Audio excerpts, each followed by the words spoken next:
kita semua. Om Swastiastu, Namo Buddhaya, Salam Kebajikan. Semangat pagi, selamat datang dalam acara Pertahabi Talk Series tahun 2022 yang spesial diselenggarakan Pertahabi dan disponsori oleh kesayangan kita bersama ExxonMobil Lubricants Indonesia. Talk Series kali ini mengangkat tema Raising the Bar dalam Maintenance Business Process, inovasi, dan penggunaan teknologi untuk mempersiapkan diri dan tetap resilient di tahun ini dan ke depannya. Sebagai informasi, seluruh kru dan pengisi acara di studio telah divaksin dan selalu menjalankan protokol kesehatan 5M yang berlaku. Saya Rara Gusta, senang sekali bisa kembali hadir untuk memandu jalannya Talk Series hari ini dan nantinya saya tidak akan sendirian karena akan ditemani oleh moderator serta beberapa pembicara yang luar biasa dalam waktu kurang lebih 2 jam ke depan. Selama Talk Series ini berlangsung, para audiens bisa menuliskan pertanyaan melalui direct chat ke admin Q&A dengan menyertakan nama perusahaan, dan nomor handphone serta nama pembicara yang dituju. Nantinya, sesi Q&A akan berlangsung kurang lebih 30 menit yang akan dipandu oleh moderator. Dan bagi penanya terbaik akan mendapatkan voucher GoPay masing-masing Rp100.000 untuk 4 orang pemenang. Boleh kita tepuk tangan dulu ya? Luar biasa. Dan tidak hanya itu Bapak Ibu, nanti di sesi acara yang terakhir akan ada kuis Kahoot dengan hadiah yang sangat amat menarik juga, yaitu voucher GoPay senilai Rp150.000, Rp200.000 dan Rp250.000 untuk 3 orang pemenang. Wah, luar biasa. Selain mendapatkan knowledge, juga mendapatkan hadiah tentunya ya. Link Kahoot nanti akan saya bacakan pada saat sesi kuis berlangsung. Baik, sebelum kita masuk pada materi hari ini, kita akan mendengarkan welcoming speech yang akan disampaikan oleh Bapak Rohman Alamsyah selaku Direktur Pertahabi.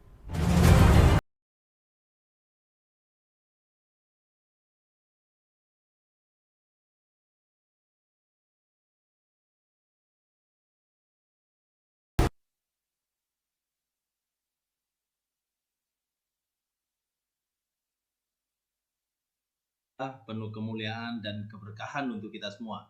Semangat pagi, to be amazing today. Kepada yang istimewa, para peserta seminar, kemudian juga panitia, pembina, dan juga pelindung organisasi Pertahabi, semoga Bapak semua senantiasa sehat dan jangan lupa bahagia. Kemudian juga kepada yang luar biasa, para pendukung dan sponsor acara seminar hari ini, dari PT ExxonMobil Lubricants Indonesia yang terus mendampingi pertumbuhan Pertahabi secara setia dalam kurun waktu lebih dari 1 tahun. Semoga terus kerjasama kita berlanjut. Kemudian juga kami hormati dan kami muliakan kepada para key speaker hari ini. Ada Bapak Sigit W. Wagito selaku General Manager daripada Nasional Sektor PT ExxonMobil Lubricants Indonesia, sahabat saya ya.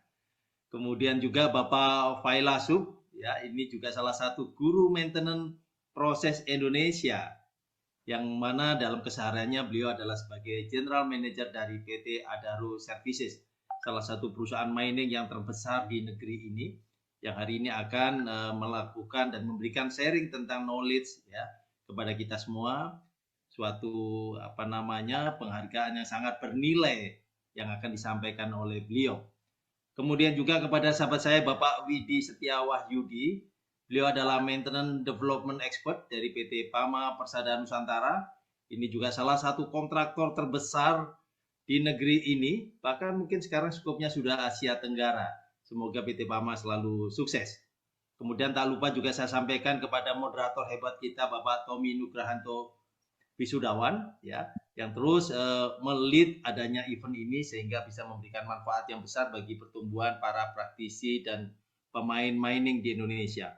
Pertama-tama saya sampaikan puji syukur kehadiran Allah Subhanahu wa taala yang telah menghadirkan kita dalam forum seminar ini, tempat yang baik untuk saling silaturahmi, ya, saling menggali dan juga melakukan transfer pengetahuan terhadap bidang keprofesian kita.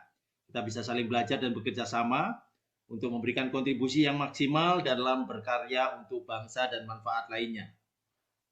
Alhamdulillah, forum seminar hari ini diikuti lebih dari 110 peserta yang terdaftar. Mudah-mudahan nanti bisa bertambah seiring dengan perjalanan waktu.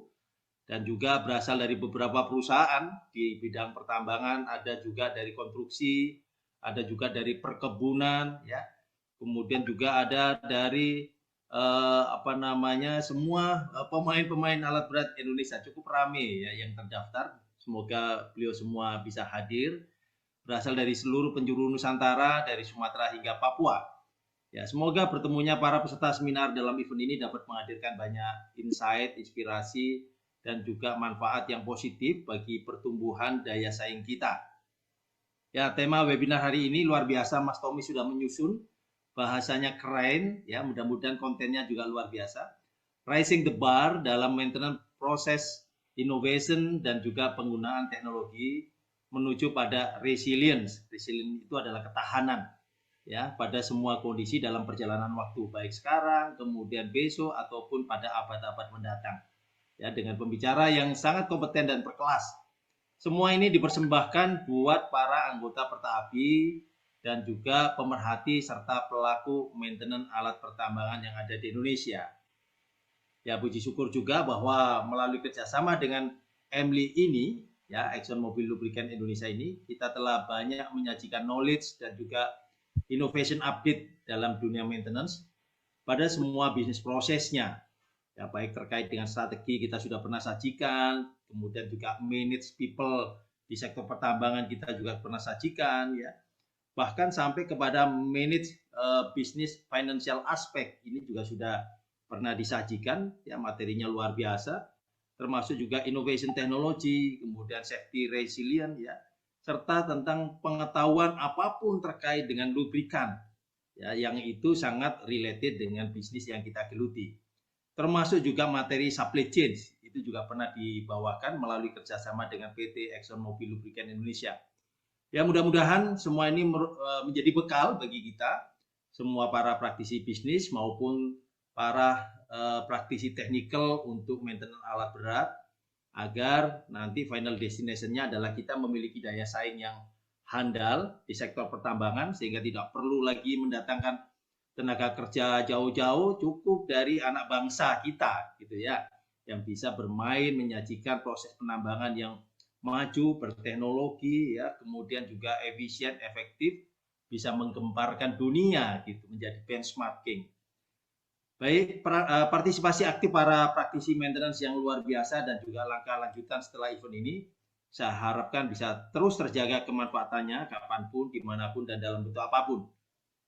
Ya, Bapak dan Ibu yang istimewa, wadah organisasi profesi yang kita miliki saat ini, yaitu Perta-Api, diharapkan dapat berkembang terus seiring dengan usaha yang kita geluti dalam satu kesamaan profesi, hingga nantinya mampu menjadi mitra pemerintah dan juga masyarakat, membawa kemajuan dalam kompetensi kita, baik yang bersifat short term maupun yang long term. Selanjutnya, saya selaku Ketua Organisasi Profesi ini menyampaikan selamat menikmati journey hari ini, menikmati acara seminar ini, dan ayo bersama-sama kita bangun bangsa kita melalui profesi dan kompetensi yang kita miliki. Tak lupa, saya bersama panitia mohon maaf atas kekurangan dan kelemahan dalam pengelolaan event seminar ini, sembari berharap mendapatkan banyak masukan untuk penyelenggaraan berikutnya.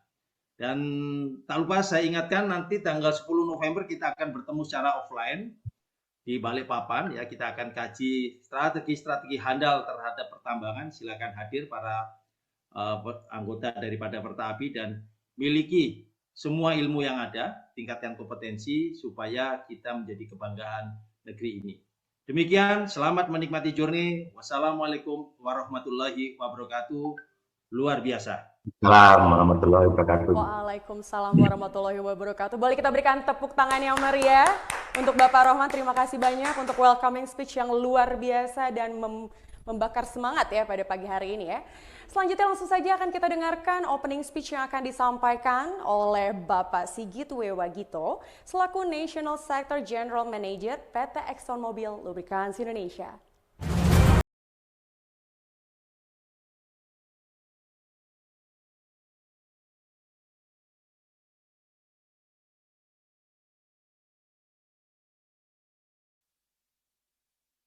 Assalamualaikum warahmatullahi wabarakatuh. Selamat pagi dan salam sejahtera untuk kita semua. Puji dan syukur mari kita panjatkan kepada Tuhan Yang Maha Esa yang telah memberikan nikmat dan kesehatan kepada kita semua, jadi kita bisa berkumpul pagi ini, di Sabtu pagi yang cerah ini, untuk menikmati webinar kita dengan kerjasama antara ExxonMobil Lubrikan Indonesia dengan Pertabi melalui media Zoom hari ini. Sebelumnya saya pertama-tama ingin menyapa dan mengucapkan terima kasih pada Pak Rohman Alamsah selaku Direktur Pertabi. Ini beliau adalah teman dan guru saya banyak belajar dari Pak Rohman. Saya juga ingin menyapa dan mengucapkan terima kasih pada pembicara hari ini, Bapak Failasuh, General Manager Plan Operation dari PT Adaro Services, sekaligus Dewan Pembina Pertabi. Saya juga ingin mengucapkan terima kasih kepada Bapak Widi Setiawahyudi. Ini Bapak Widi adalah Maintenance System Development Expert dari PT Pama Persada Nusantara. Dan tak lupa pada rekan saya, Bapak Tommy Nugrahanto Wisudawan, Sekjen Pertabi, dan juga moderator hari ini. Saya juga ingin mengucapkan terima kasih kepada semua peserta yang hadir hari ini, sudah meluangkan waktu untuk bergabung bersama kami. Ini saya tahu ini hari Sabtu pagi ya, mungkin banyak bapak-bapak dan ibu-ibu yang memang ini hari libur, tapi sudah meluangkan waktu. Kami sangat apresiasi kesediaan dan waktu dari bapak-bapak dan ibu-ibu yang sudah hadir di sini.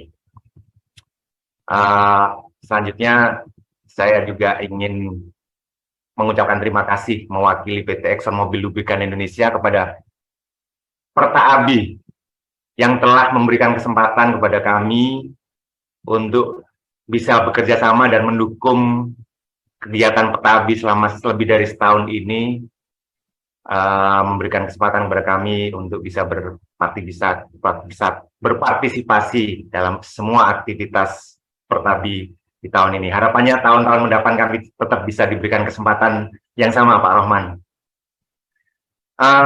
Sesi webinar pagi ini itu adalah sesi webinar terakhir dari ExxonMobil dan Pertabi dari serangkaian aktivitas yang kita sudah lakukan dari awal tahun hingga saat ini, berbagai webinar series maupun seminar offline yang kita lakukan di pertengahan tahun ini, di mana kerjasama antara Emli dengan Pertabi ini merupakan bentuk komitmen kami terhadap Pertabi, anggota Pertabi maupun terhadap industri pertambangan di Indonesia, di mana melalui kegiatan-kegiatan yang kami lakukan, kami berharap kami dapat berbagi pengalaman, pengetahuan, di mana nantinya kami berharap juga apa yang sudah kami lakukan ini dapat memberikan dampak positif bagi Pertabi secara khusus dan anggotanya maupun pada pelaku-pelaku industri pertambangan secara umum.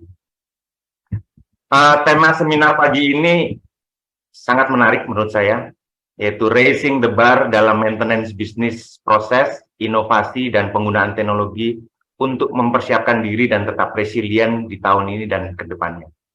Ini tema yang sangat menarik. Saya tangkap dua hal dari tema ini. Yang pertama adalah resilient, yang kedua adalah raising the bar. Artinya apa? Kalau saya melihat artinya bahwa kita secara individu maupun secara perusahaan ini harus terus berubah. Kata kuncinya adalah change. Kita harus berubah. Kenapa harus berubah? Karena memang kondisi berubah. Tantangan-tantangan dalam kehidupan ini, dalam industri berubah. Dan kenapa kita harus berubah? Karena hanya dengan perubahan ini kita bisa mempersiapkan diri dan bisa menjadi resilience untuk menghadapi tantangan-tantangan ke depan. Dan tantangan-tantangan ke depan ini tidak akan menjadi lebih mudah, tapi akan menjadi lebih susah. Sehingga kita terus harus raising the bar. Harus tetap melakukan perubahan-perubahan yang lebih baik dari sebelumnya. Karena tantangan-tantangan yang kita hadapi tidak menjadi lebih mudah.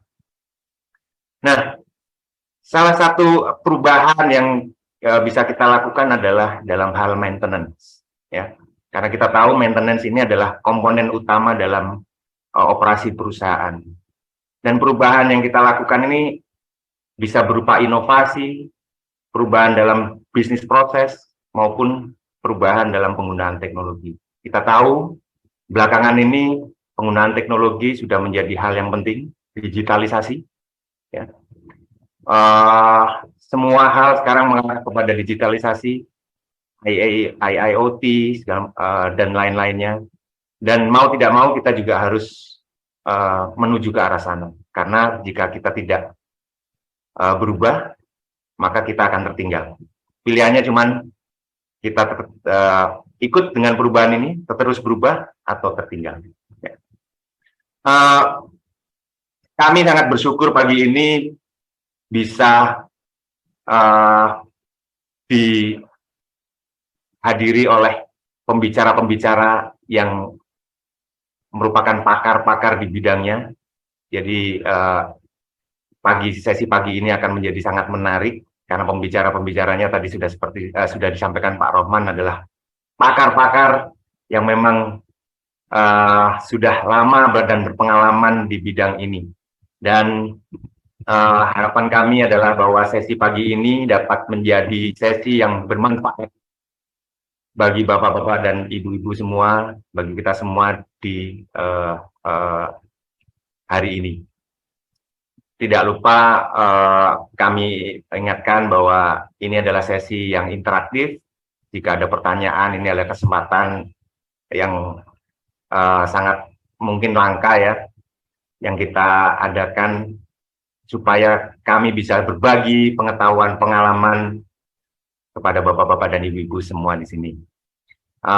Sebelum saya tutup, saya ingin sekali lagi mengucapkan terima kasih kepada semua pihak-pihak yang terlibat pada webinar kita pagi ini, kepada Pertabi, Pak Rohman, kepada pembicara, Pak Failasuf, Pak Widi, dan pada Pak Moderator, Pak Tommy, dan juga kepada bapak-bapak dan ibu-ibu peserta webinar kita pagi ini. Dan tak lupa kepada panitia yang sudah menyelenggarakan webinar ini supaya menjadi acara yang lancar dan sukses.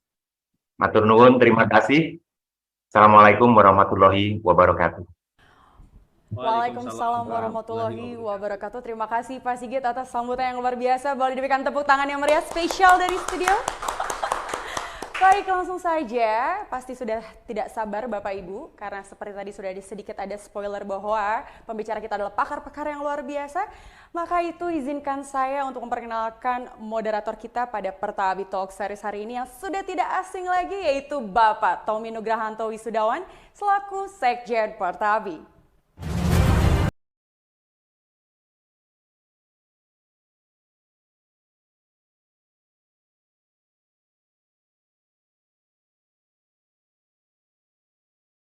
Pagi Pak Tommy.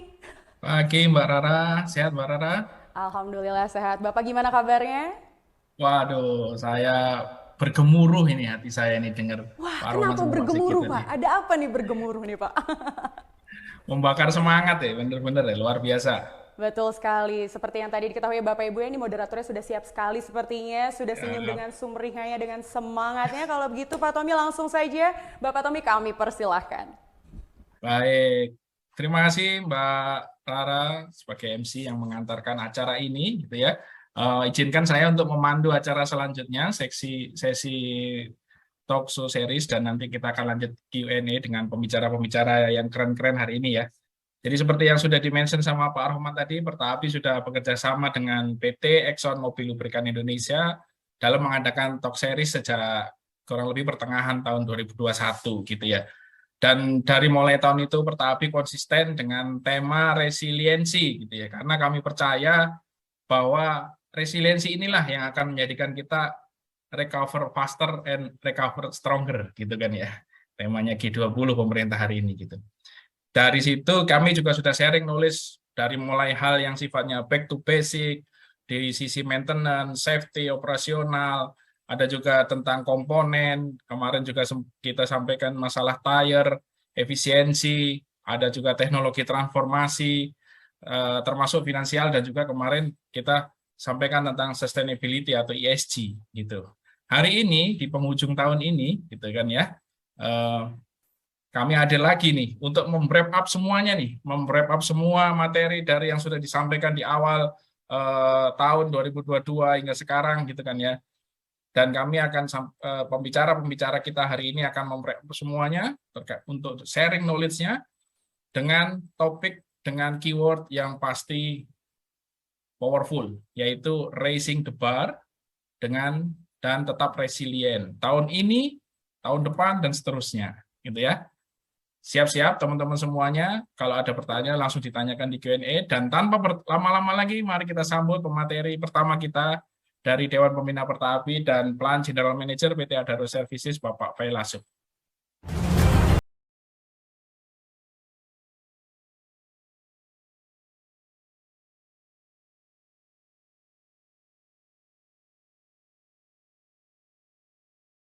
Assalamualaikum Pak Failasuf. Waalaikumsalam warahmatullahi wabarakatuh, Mas Tommy dan Bapak-Bapak semua, Pak Sigit, Pak Rohman, Pak Widi, ya semuanya, teman-teman yang hadir di webinar ini. Terima kasih Pak Fai sudah meluangkan waktu. Ini saya sudah ngebooking jadwalnya Pak Fai ini dari 3 bulan yang lalu ini ya, baru kejadian bulan ini. Nah, akhirnya kejadian juga. Akhirnya kejadian juga ya. Gitu Alhamdulillah ya. Bisa meluangkan waktu untuk kami hari ini. Oleh karena itu tanpa berpanjang-panjang waktu Pak Fai, nanti kita banyak explore di belakang setelah Pak Fai sampaikan materinya. Waktu dan tempat kami persilahkan. Oke, terima kasih Pak Tommy dan Bapak-Bapak semua. Assalamualaikum warahmatullahi wabarakatuh. Selamat semangat pagi dan salam sejahtera untuk kita semua. Saya senang sekali bisa hadir di sini untuk memberikan ya sharing ya apa yang sudah ya kami ketahui untuk kepada teman-teman semua, dan saya sepakat sekali tadi pointing dari Pak Sigit tuh. Memang ini Pak Tom ini jago bikin wordingnya ini. Ya, raising the bar menurut saya is a good term yang harus kita pegangin terus, karena benar bahwa tolok ukur kita tidak bisa stay di satu posisi, dan kita memang harus terus raising the bar as sebagai tolok ukur kita gitu ya. Mungkin posisi saat ini di level ini mungkin 3 tahun 4 tahun yang ke depan pasti akan berubah. Pasti akan ada perubahan-perubahan yang harus kita sikapi dengan cermat gitu ya. Kemudian yang kedua, memang semuanya itu tidak lain adalah untuk membuat kita lebih resilient gitu. Resilient menghadapi semua perubahan-perubahan dan tantangan-tantangan. Ya, saya memberikan beberapa informasi. Memang kalau kita lihat ya, ini bicara lagi tentang maintenance, karena memang saya kayaknya udah seumur hidup ngurusin maintenance ya Pak Roman ya. Dari mulai lulus kuliah sampai sekarang mau pensiun, urusannya sama oli terus gitu. Sudah 32 tahun urusannya sama alat berat ya. Dan alhamdulillah variasinya banyak gitu, dari mulai yang kecil-kecil ngurusin genset, forklift sampai big size of equipment. Dan memang kalau kita cermati, seperti kita ketahui bahwa memang dalam 10 tahun terakhir saya amatin itu manajemen sama teknologi yang support maintenance itu very extremely improve gitu ya.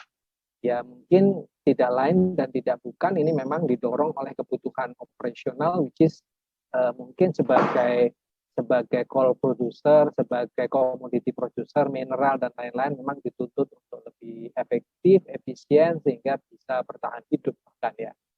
Mungkin saat ini, tahun-tahun ini nggak terlalu terasa karena kebetulan komoditi yang banyak teman-teman ada di sini, mungkin di mining terutama coal cukup baik, dan mungkin energi-energi yang lain juga biasanya kedorong baik juga, sehingga mungkin nggak terasa. Tapi manakala masa-masa yang sulit, memang mau nggak mau kita harus selalu berpikir bagaimana efektif dan efisien.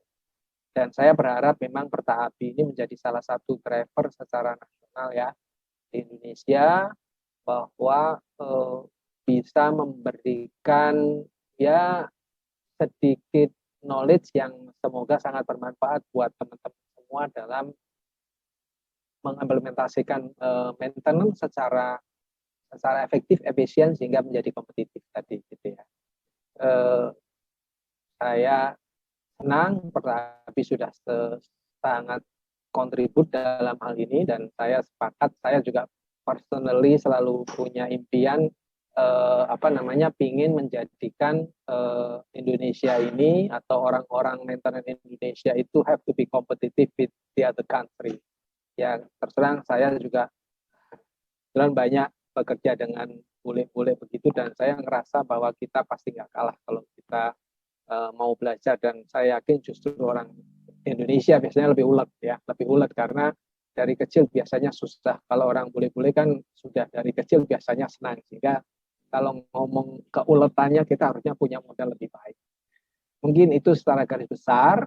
Kemudian kembali lagi kepada untuk kompetitif, memang saya selalu mengingatkan ada 3 hal. Yang pertama adalah have to have the competitive product. Memang produknya harus bagus gitu. Kalau produknya nggak bagus susah. Yang kedua adalah competitive maintenance. Nah, mungkin hari ini kita akan sedikit diskusi mengenai maintenance, bagian kecil dari maintenance, karena maintenance cukup banyak tadi diceritakan oleh Pak Tommy. Selain maintenance management juga di sana ada produk yang mensupport maintenance, oil, grease dan lain-lain, dan beberapa hal termasuk nanti teknologi termasuk IT dan lain-lain. Yang ketiga, selain tadi good product atau competitive product dan competitive maintenance, tentunya teman kita di operation juga memang harus have to have the competitive operation ya, termasuk productivity gitu ya. Ini yang mungkin ini satu kesatuan yang menurut saya juga harus dijaga, sehingga as a company as company di Indonesia harapannya bisa lebih kompetitif dibanding yang lain ya. Dan alhamdulillah saya terserang trendingnya kayaknya kontraktor Indonesia lebih dominan saat ini ya Pak Rohman ya, dibanding zaman-zaman dulu ya, yang berarti itu menunjukkan bahwa kita sudah bisa bersaing dan bisa harapannya nanti menjadi lebih baik dan menjadi lebih efektif efisien. Oke, mungkin itu prolog dari saya. Kita lanjutkan terkait dengan sedikit tadi bicara item nomor 2 ya.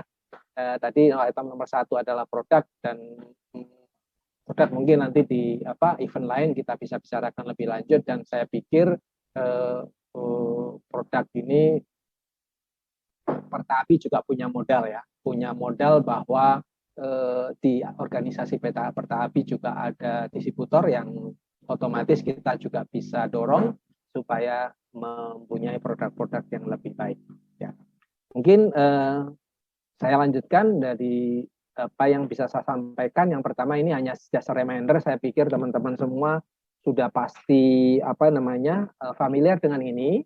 Ya, kita sebut the evolution of the maintenance strategy. Yang pertama adalah reaktif. Saya pikir teman-teman sudah sangat familiar, saya nggak perlu bedah lebih lanjut. Yaitu memang di mana repair dan maintenance itu dilakukan pada saat sudah rusak gitu ya. Secara garis besar memang tidak ada maintenance program, dan ini memang saya bahas juga di bawahnya supaya memberikan gambaran ilustratif apa yang kita perlukan untuk menjalankan satu maintenance strategi gitu ya. Dan untuk reaktif memang tidak perlu mekanik ya yang terlalu berpikiran punya visi terlalu panjang. Biasanya yang penting bagaimana dia bisa menjalankan repair dengan kualitas yang cukup. Kemudian yang kedua ini preventive maintenance. Ya, kita juga tahu isinya preventive maintenance ini, dan teman-teman saya yakin sudah sangat familiar, which is itu maintenance yang dilakukan based on schedule maintenance yang sesuai rekomendasi factory gitu ya. Yang normalnya memang time based gitu. Which is itu berarti untuk menjalankan ini kita perlu ya tadi repair mekanik yang bisa merepair, dan schedule maintenance mekanik yang menurut saya juga saya selalu menegaskan bahwa mekanik pun harus punya visi gitu. Tidak hanya cuma menjalankan tugas. Makanya dalam mendidik tidak hanya technical knowledge yang harus kita kasih ke mereka, tapi visi bagaimana mereka juga punya visi yang sama yang sejauh kita punya gitu ya, sehingga mereka juga bisa mensupport journey dari visi-visi kita gitu. Nah, memang kemudian yang ketiga itu adalah condition based maintenance, which is itu mungkin teman-teman juga saya paham ini adalah bagaimana kita mengukur, measure komponen parameter to justify the replacement plan ya. Jadi memang ini sudah sangat umum, mungkin ini dimulai ya dari 20 tahun yang lalu sudah sangat umum dilakukan di perusahaan-perusahaan besar ya, di perusahaan-perusahaan yang sudah besar ya di dunia tambang seperti KPC ya, kemudian mungkin Freeport Adaro dan lain-lain ya. Ini memang ini juga cukup penting untuk dijaga terus, which is itu biasanya kita ada oil analysis, kemudian PM klinik sama on-board monitoring gitu ya. Nah, untuk itu memang untuk activity ini kita memerlukan tambahan resource, minimal ada plant engineer karena di sini harus menganalisa beberapa faktor yang ada di condition based maintenance. Dan saya terus terang ini terus terang Pak Tommy dan Bapak-bapak semua, ini semua coretan-coretan saya dari apa yang di memori saya coba taruh di ilustrasi ini, dan saya memang khusus yang preventif saya kasih lingkaran PDCA ini lagi-lagi untuk menegaskan bahwa preventif ini sangat menjadi fundamental gitu ya, nggak boleh ditinggalkan. Kadang-kadang kita sebagai manusia agak lupa gitu, manakala kita sudah advance gitu kan, mikirannya nanti prediktif dan lain-lain, tapi ininya terlupakan. Makanya saya selalu menegaskan please make sure gitu bahwa schedule maintenance ini atau preventif ini berjalan dengan baik dan harus berputar PDCA-nya. Itu penting karena tadi dengan berputarnya PDCA itu sebetulnya menjawab semua tantangan perubahan yang ada gitu ya. Itu ya secara garis besar gitu ya. Karena kalau nggak berputar PDCA-nya pasti akan kelibas oleh zaman, kata Pak Sigit begitu tadi. Ya, jadi memang ini penting, terutama nih mungkin saya secara simple menegaskan kenapa perlu dijaga, mungkin terutama basicnya ada dua, secara quality sama lead time ya. Ini kadang-kadang banyak orang-orang yang menganggap maintenance gampang, ganti oli saja, ganti filter saja, tapi sebetulnya di belakang itu banyak aksesoris yang kita atau opsi-opsi yang kita harus jagain, terutama untuk menjaga quality maintenance dan lead time-nya. Dan ini juga bukan hal yang gampang dalam prakteknya, karena untuk menjaga quality dan lead time ini memang perlu sistem yang bisa mensupport sehingga mendorong semua orang bisa menjaga hal itu. Ya, lead time saja mungkin kita tahu agak cukup sulit untuk menjaga bahwa setiap pelaksanaan maintenance, setiap task itu bisa dilakukan sesuai standar lead time, itu juga nggak gampang. Ya mungkin kita tahu di beberapa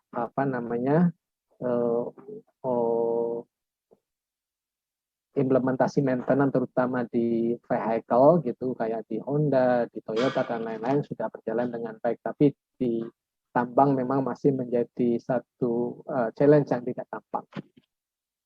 Mungkin itu, kemudian saya sebetulnya ingin menampilkan ini dalam satu slide, tapi sepertinya kalau saya paksain jadi kecil-kecil, terpaksa saya bagi menjadi 2 slide ini Bapak-bapak semua ya.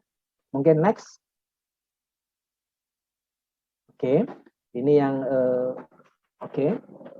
yang condition based tadi, setelah sebetulnya mengulang ya, condition based tadi setelah pengukuran otomatis kita akan mendapatkan angka-angka yang kita bisa analisis untuk mempredik umur komponen. Nah, yang diprediktif ini juga sebetulnya muncul di mungkin 10 tahun terakhir lah ya. 10 tahun terakhir, setahu saya ya, 10 tahun terakhir sudah mulai beberapa orang sangat agresif menggembor-gemborkan dan melakukan predictive maintenance, dan ini memang yang intinya adalah measure ya, mengukur semua komponen parameter untuk menjustifikasi komponen remaining life atau RUL ya, remaining use life gitu. Dan ini juga penting karena hal ini juga akan mensupport terhadap akurasi planning nanti ya. Karena akurasi planning di belakangnya juga akan membuat efisiensi di akurasi dari inventory dan logistiknya sehingga lebih efektif efisien. Ini sebetulnya dengan satu effort ini kita juga bisa mendapatkan additional impact. Di situ harusnya dari sisi support kita di procurement, logistik dan inventory akan menjadi lebih baik. Dan memang untuk melakukan ini di luar data-data yang tadi kita dapatkan di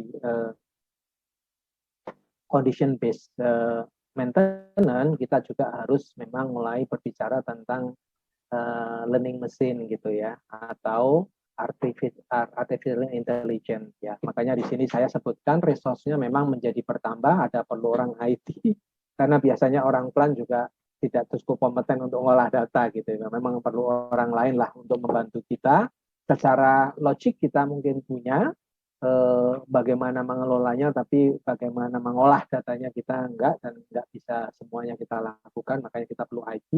Kemudian perlu learning machine juga, dan perlu bagaimana manage data dengan baik atau big data management ya. Ini yang ya harus disiapin paralel kalau kita mau menjalankan prediktif dengan baik ya. Oke, kemudian yang terakhir mungkin yang saat ini mungkin 5 tahun terakhir sangat hot gitu, dan beberapa bahkan tidak hanya mining contractor atau maintenance praktisi yang melakukan ini, bahkan ada beberapa distributor yang juga membantu itu, mulai membantu memikirkan bagaimana melakukan prescriptive maintenance ini. Intinya memang sebetulnya baseline-nya tetap prediktif, tapi seperti yang saya sampaikan di sini, ini tadi typo ya. Measure all component parameter with IoT sebetulnya, dengan menambahkan sensor-sensor tertentu, kemudian untuk generate early warning ya. Yang intinya early warning itu untuk memberikan either follow up action yang harus dilakukan maupun intervention. Kalau follow up itu saya biasanya sebutnya adalah sesuatu yang bisa dikerjakan dan tidak terlalu major gitu. Tapi kalau intervention itu bisa rada ekstrim. Misalnya harus sampai readjustment, harus sampai mungkin bisa saja melakukan rebearing dan lain-lainnya. Jadi cukup ekstrim. Di sini cukup ekstrim apa yang harus kita lakukan di intervention. Ya. Jadi tidak lain dan tidak bukan adalah untuk ujungnya adalah to optimize komponen lain. Ya. Mungkin bisa dilihat di grafik itu. Mungkin grafik yang merah itu menunjukkan kira-kira kondisi alat, kemudian ini kondisi alat atau kalau di sini nggak salah ini temperatur tadi. Jadi misalnya ini boost pressure atau salah satu parameter di engine which sudah mulai drop ya, sudah sudah mulai di sini drop ya. Sebentar saya agak lupa nih datanya di videonya. Sebentar ya.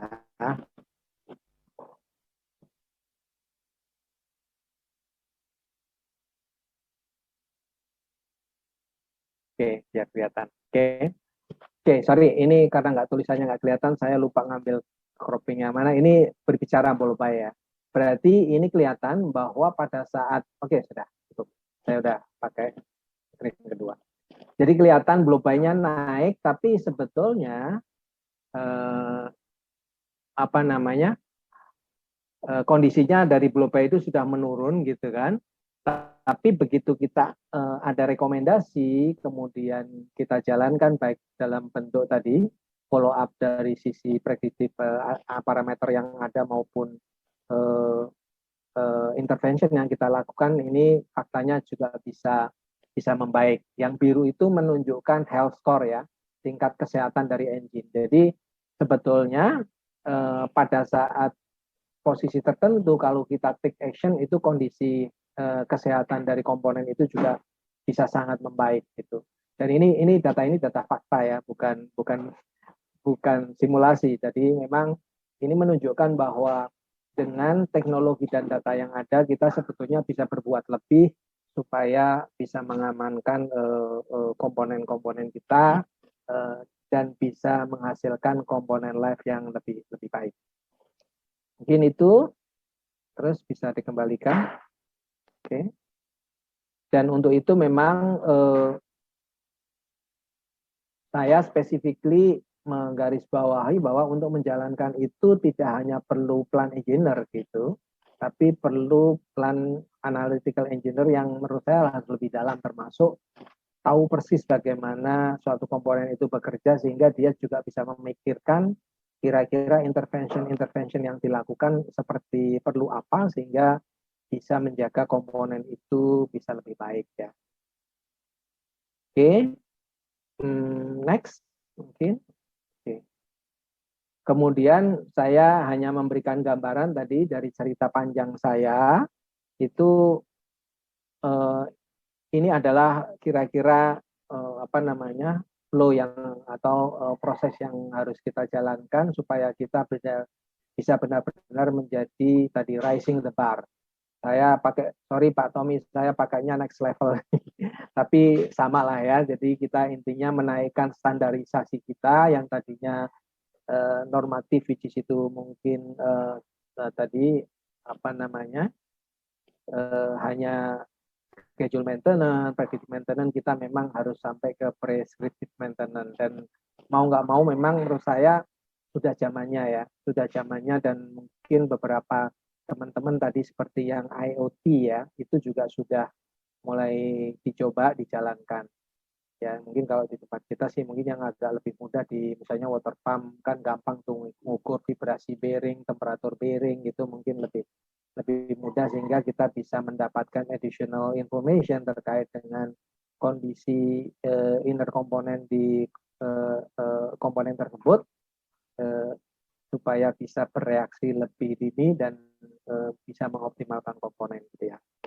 Nah mungkin saya cerita memang tadi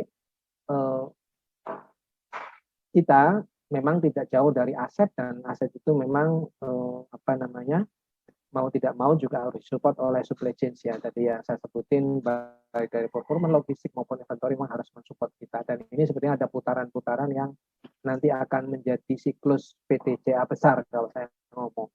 Kalau tadi yang di preventive maintenance saya ngomong itu siklus PTCA kecilnya di situ, tapi siklus PTCA besarnya bisa jadi ada di sini gitu.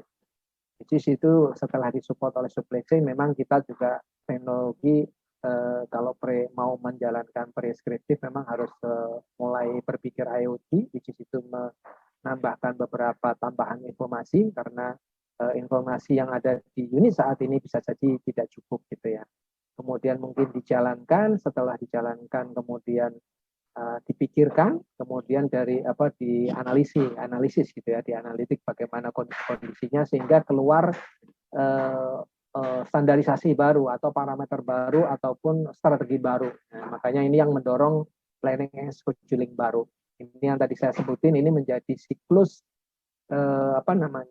siklus PDCA besarnya, saya ngomong gitu ya. PDCA besarnya juga harus berputar gitu. PDCA kecil harus berputar, PDCA yang besar harus berputar karena kalau enggak juga pasti akan stuck somewhere gitu ya. Kemudian memang zaman saat ini juga kita tidak tidak pungkiri bahwa dengan banyaknya data dan akurasi data yang diperlukan memang beberapa mobility access untuk update status gitu apapun gitu kan, ini datanya data apapun gitu, termasuk progress report, kondisi kondisi equipment dan lain-lain itu bisa segera sedekat mungkin dengan real time. Maka kita perlu support dari akses mobility ini, misalnya ya handphone dan lain-lain. Dan saya pikir ini juga sudah mulai tren dipakai dan itu akan sangat membantu ya, sehingga kita tidak telat action kira-kira gitu. Kemudian kalau harapannya kalau ini dijalankan semua memang equipment kita bisa sehat, kemudian juga safe gitu ya. Dan harapannya memang ya mungkin tidak ada lagi lah kejadian-kejadian yang cukup ekstrim ya. Misalnya sampai engine jebol atau apa yang menyebabkan justru secara safety juga berbahaya. Kemudian mungkin dari sisi cost juga akan merugikan atau membutuhkan cost yang jauh lebih besar. Oke, next. Oke, jadi kalau saya sampaikan, memang tujuan dari prescriptive ini, yang pertama memang avoiding sudden asset failure ya. Jadi kita nggak mau tiba-tiba unschedule. Dan ini memang tantangannya apa yang kita kembangkan rata-rata di tempat, setahu saya ya, di tempat kita ini masih di level komponen. Saya juga lagi berpikir tuh, bagaimana to avoid sudden asset failure untuk yang small part gitu, hose gitu kan, o-ring gitu. Ini another question yang harus kita pikir sama-sama nih, Pak Roman yang harus mikir ya, yang masih muda. Kalau saya sama Pak Tommy deh, saya kan udah mau pensiun, jadi mungkin ilmunya di level komponen saja, di level small part ini menjadi satu menurut saya challenge gitu ya, curious yang pingin dibedah lebih mendalam bagaimana memanagenya. Ya mungkin saya kasarnya kalau kita pernah mungkin benchmarking ke GMF gitu ya, Garuda Maintenance Facility gitu, mereka itu 95 sampai 97% dari part itu dischedule kan. Mungkin ya 95, 97 itu dischedule. Mungkin kalau kita yang dischedule kira-kira berapa ya? Kalau ngomong piece of part ya. Mungkin 50 baru mungkin ya. Baru 40, 50. Mereka udah 9. Makanya ya karena memang tantangannya nggak boleh ngejam di atas gitu kan. Makanya lebih besar. Dan saya punya impian sebenarnya pingin sekali punya parameter bagaimana kita juga bisa melakukan pendekatan yang sama untuk small part. Ini memberikan tantangan buat anak muda zaman sekarang nih ya. Kayaknya kita yang seumuran saya kayaknya di level komponen saja deh bisa berpikir, tapi di level piece of part tantangannya generasinya Pak Tommy dan teman-teman. Kemudian yang jelas dengan avoiding asset failure ini sebenarnya kalau komponen harusnya sudah 100% schedule gitu, tapi yang piece of part memang susah ya, agak masih belum semuanya menurut saya bayangan saya diminish dengan baik gitu ya. Itu yang tantangannya. Jadi harapannya tidak ada satupun yang komponen failure unschedule gitu. Harapannya sih begitu. Kemudian minimizing downtime pasti karena tadi well predicted, well prepared gitu kan. Sehingga harusnya semuanya juga bisa mengoptimalkan resource Anda sehingga bisa dischedulekan menjadi satu pekerjaan yang secara lead time bisa well managed gitu ya. Ya, kalau well prepare, ya semuanya didorong schedule kan pasti mekaniknya, manpowernya juga well prepare, kemudian tempatnya juga well prepare, special tool-nya juga well prepare, spare part-nya otomatis juga well prepare gitu ya. Itu keuntungan memang menurut saya sih itu yang harus kita lakukan lah ya supaya kita have to be kompetitif gitu. Otomatis dari sisi aset sendiri kalau downtime-nya rendah otomatis productivity-nya naik pasti, kemudian kita juga punya akan banyak data yang kita bisa optimalkan di masa mendatang dan saya yakin ini tidak berujung gitu, maksudnya terus tadi IoT itu kan nggak ada batasnya sebetulnya kalau saya ngomong ya. IoT itu ya mungkin yang ada di unit juga berkembang. Saya juga melihat beberapa manufacturer itu sudah mulai mengembangkan beberapa sensor-sensor tambahan terkait dengan temperatur, pressure dan lain-lain di onboardnya gitu. Jadi kalau dulu mungkin hanya beberapa, rata-rata kalau misalnya hidrolik gitu kan mungkin cuman temperatur dan pressure, bahkan sekarang ini sudah karena kemudahan dalam hal teknologi termasuk controller itu hanya mereka juga bisa menambahkan misalnya positioning gitu sehingga mensinkronisasi termasuk di pompanya bagaimana mereka manage atau mengontrol pergerakan pompanya, switch plate-nya dan lain-lain supaya sinkron sehingga bisa lebih efektif efisien gitu ya. Dan ini menurut saya satu masa di mana kita memang akan punya banyak data dan membuat kita lebih mudah untuk merencanakan dan mengontrol semua aspek-aspek yang ada di equipment sehingga bisa menghasilkan real optimum life dari aset gitu. Mungkin itu dari saya. Mungkin next kalau nggak salah habis ya. Mungkin itu Pak Tommy dari saya. Mohon maaf ini kepanjangan nggak ya? Tapi sebetulnya tadi openingnya mau sebentar aja. Tapi kalau sudah bicara memang agak panjang biasanya. Oke, mungkin itu saja dari saya Pak Tommy. Terima kasih atas kesempatannya. Moga ini memberikan insight ya. Saya terus terang ini lebih pada konseptualnya dan nanti sepertinya saya lihat kebetulan Pak Widi juga sudah memprepare materinya jauh lebih deep gitu, lebih dalam. Dan sepertinya moga-moga nyambung ya Pak Widi ya. Jadi itu aja yang dapat saya sampaikan. Semoga bermanfaat dan jika ada salah mohon dimaafkan. Saya kembalikan ke Pak Tommy. Assalamualaikum warahmatullahi wabarakatuh. Waalaikumsalam warahmatullahi wabarakatuh. Terima kasih Pak Failasuf. Memang kelihatan ya, waduh dalam banget tadi materinya. Memang apa namanya, pengalaman tidak bisa bohong gitu kan ya. Saya simpulkan 2 poin ini teman-teman ya. Jadi yang pertama itu secara untuk perusahaan yang punya masif aset, terutama seperti kayak misalnya di perusahaan tambang yang banyak heavy equipment di situ, dengan nilai capex yang mahal pastinya, dengan nilai investasi yang tinggi, maka kita tidak boleh fail untuk melakukan maintenance. Maintenance itu basicnya gitu ya. Jadi kita nggak mau sedikit-sedikit rusak langsung ganti. Tentu itu akan bikin ROI-nya akan semakin lama gitu kan ya, dan itu akan memperberat kondisi bisnis. Dan dari sisi fundamental maintenance itu, preventive maintenance itu merupakan fundamental proses ya, kalau bahasanya Pak Fe tadi next level ya, atau galvanizing performance ya gitulah ya. Galvanizing business process to leverage performance gitu. Dan yang terakhir adalah tadi dijelaskan benefitnya ya. Setelah itu next levelnya apa? Yang basicnya adalah preventive maintenance.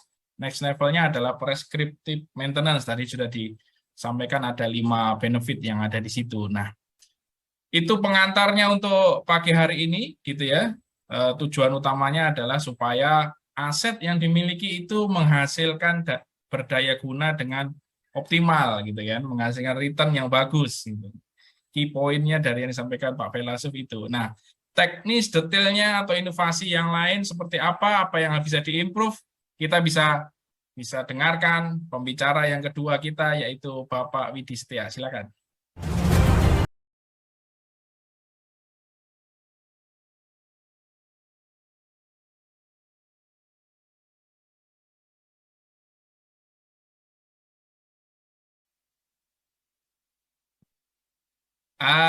Selamat pagi Pak Widi.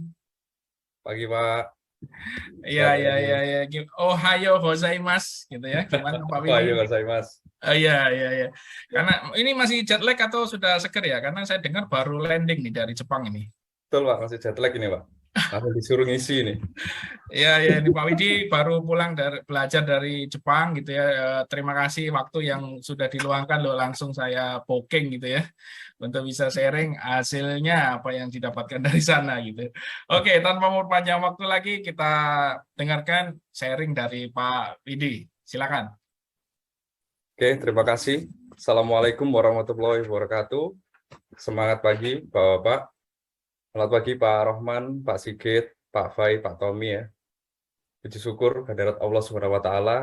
Saya bersyukur dan senang sekali diberikan kesempatan untuk bisa mengisi ya, atau sharing ya di sesi ini. Jadi karena ini sifatnya sharing, nanti jika memang ada pertanyaan-pertanyaan terkait dengan maintenance proses, bisa kita diskusikan lebih dalam lagi ya. Temanya cukup menarik ini yang diberikan oleh Pak Tommy kemarin ya. Jadi kemarin betul saya ada kesempatan ke Jepang ya, lihat alat berat lah di sana ya, di unit Komatsu. Nah, di sana itu saya mungkin sedikit cerita ya. Dunia sekarang kan sudah mulai berubah. Sekarang industri itu sekarang udah industri 4.0 dan ada istilah baru namanya Society 5.0. Jadi Jepang itu merilis sebuah program ya namanya Society 5.0 itu di mana komunitas yang ada di sekitarnya, human atau mungkin public transportation dan lain-lain itu terintegrasi menjadi satu ya, di mana itu dibalut dengan teknologi.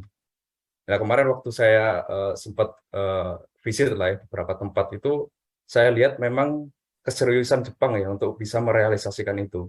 Ternyata saya sempat diskusi dengan beberapa teman itu yang meneliti ya terkait dengan Society 5.0. Kemungkinan juga kita akan bergerak ke sana ini Indonesia ini ya.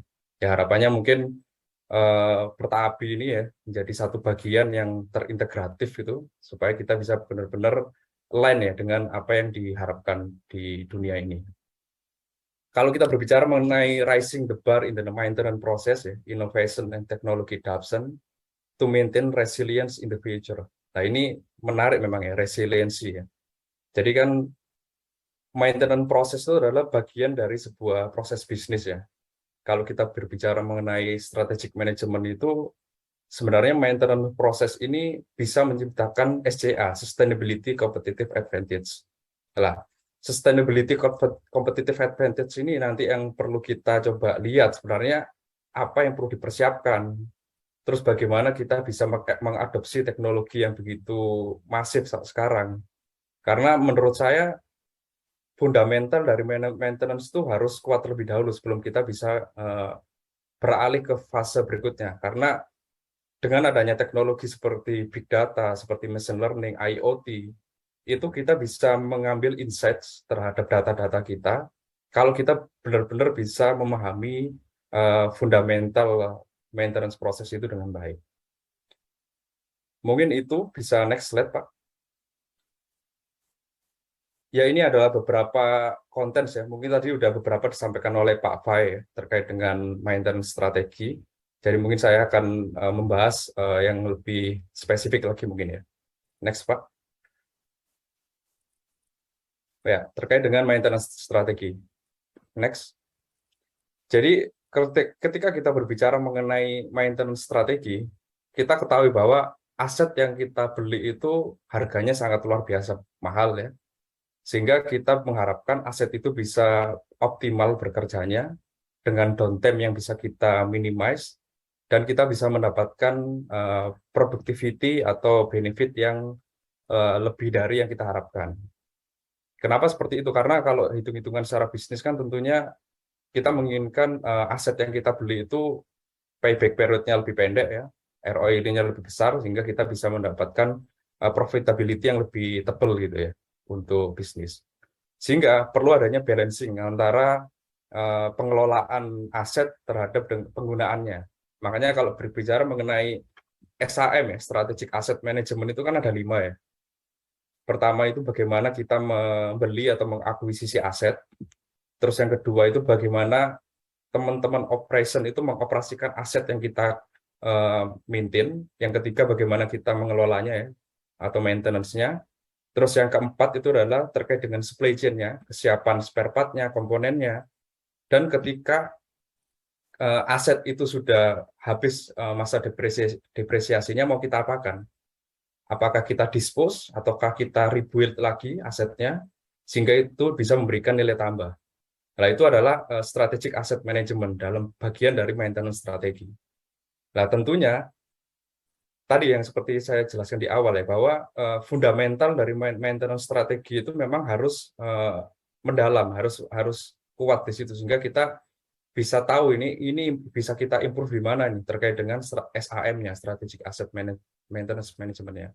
Apakah di proses akuisisinya ataukah di proses operation-nya, maintenance-nya, supply chain-nya atau di proses ketika unit itu didispose atau di masa depresiasinya habis. Next, Pak. Nah, ini mungkin Bapak di sini kan kebanyakan praktisi ya, jadi sudah sangat familiar ya dengan istilah-istilah terkait dengan maintenance strategi.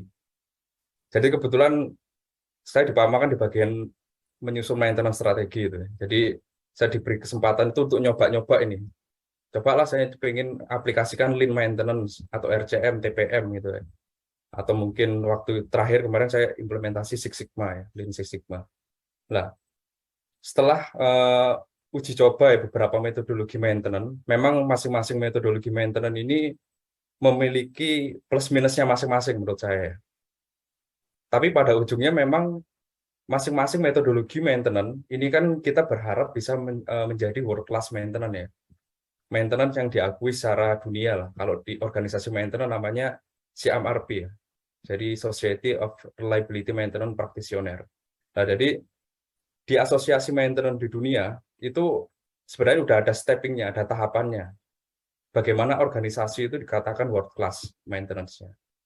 Nah, pada umumnya kebanyakan itu ada beberapa literatur yang saya baca itu ketika organisasi itu memang sudah mengimplementasikan RCM, TPM ya, Reliability Center Maintenance, Total Productive Maintenance, bisa dikatakan organisasi itu memang sudah matang secara maintenance metodologinya atau maintenance tekniknya. Nah, kalau kita berbicara mengenai bar ini ya, ini kebetulan saya ambil dari SAMI ya, SAMI Piramid terkait dengan maintenance program. Ini dalam piramida ini kan dibagi menjadi 5 stage ini.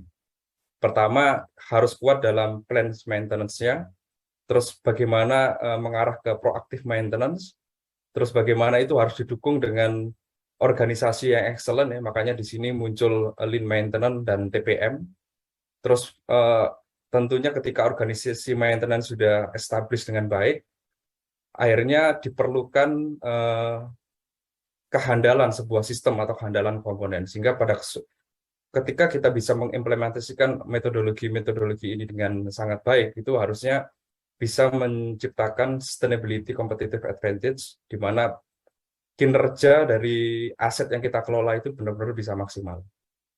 Mungkin nanti saya tidak akan bahas banyak ya, karena ini memang butuh waktu yang cukup banyak ya kalau kita bahas secara mendetail. Mungkin yang kita bahas nanti sedikit terkait dengan pengelolaan seperti lean maintenance, terus RCM itu seperti apa, dan TPM itu seperti apa. Tapi kalau kita berbicara mengenai piramida ini, pertama yang perlu dibangun dengan baik adalah yang di sisi bawah ya. Pengelolaan planning dan schedulingnya, terus bagaimana kita bisa mengidentifikasi aktivitas-aktivitas pekerjaan ya di maintenance proses kita. Terus bagaimana kita juga bisa mengeksekusi proses maintenance itu dengan sangat baik. Nah, tentunya ini nanti ada kaitannya dengan CMMS. CMMS adalah Computerized Maintenance Management System, pengelolaan data. Makanya ketika kita nanti berbicara metodologi maintenance yang lebih advance lagi ya, seperti maintenance 4.0, kalau data kita itu belum kita kelola dengan baik ya bisa jadi nanti akan menjadi sia-sia. Makanya diperlukan perubahan behavior atau culture ya terhadap orang-orang yang terlibat dalam mengelola proses maintenance. Basic dari maintenance proses ini, tentunya ketika kita bisa define dengan baik, itu perlu kita mengarah ke stepping yang lebih tinggi lagi, di mana ada salah satunya ya terkait dengan pengelolaan data-data equipment. Jadi ketika data itu sudah kita ambil, misalnya dari data VMS atau mungkin data-data yang kita kelola secara manual, itu kalau kita bisa integratifkan dengan baik, itu bisa menjadi decision making ya, pengambilan keputusan di maintenance. Nah, tentunya misalnya contoh kayak historical data unit gitu misalnya. Dari sekian banyak historical data unit, entah itu dari data daily breakdown-nya atau mungkin dari data sensor-sensor yang ada di unit, itu kan kita bisa integrasi datanya. Nah, data yang kita kelola nanti bisa kita ambil insight-nya. Sebenarnya unit ini lagi bercerita mengenai apa sih? Dia lagi mengeluhkan apa gitu. Nah, nanti ketika kita masuk ke yang tadi disampaikan Pak Fai ya, terkait dengan prescriptive analytic, itu seharusnya si mesin ini udah ngasih advice ke kita. Sebelum kita sendiri itu melakukan sesuatu. Dia ngasih warning ke kita, ngasih alert, unitmu ini minggu depan ini akan rusak nih. Keluarnya seperti ini, seperti ini, seperti ini, dan si mesin juga langsung bisa memberikan rekomendasi. Nah, itu nanti saya akan coba cerita lebih dalam terkait dengan mesin health ya. Bagaimana mesin itu memberikan rekomendasi ke kita sehingga kita lebih cepat bisa memaintain unit sebelum unit itu mengalami breakdown. Nah, selanjutnya di level organization excellent, tadi kan strategic asset management yang kedua adalah bagaimana operator itu mengoperasikan alat yang kita kelola kan. Karena ketika alat yang mereka gunakan itu tidak bisa di-maintain atau dikelola dengan baik, itu bisa menyebabkan unscheduled breakdown. Sehingga salah satu pilar di TPM itu ada namanya AM, nanti saya akan jelaskan, autonomous maintenance. Bagaimana si operator itu terlibat dalam merawat dan mengelola unit kita. Itu penting karena itu bisa menciptakan atau memperpanjang lifetime dari komponen-komponen atau spare part yang ada di unit. Terus kita bicara mengenai RCM ya, Reliability Center Maintenance.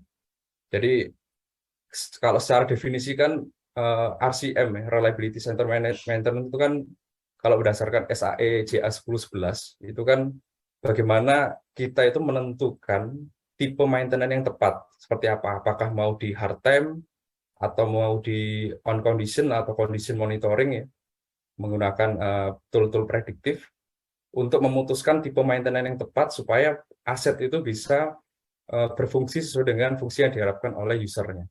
Nah, ini nanti ada steppingnya untuk memutuskan itu. Dan yang terakhir ya, di ujung ini ada RAM ya, Reliability, Availability, dan Maintainability.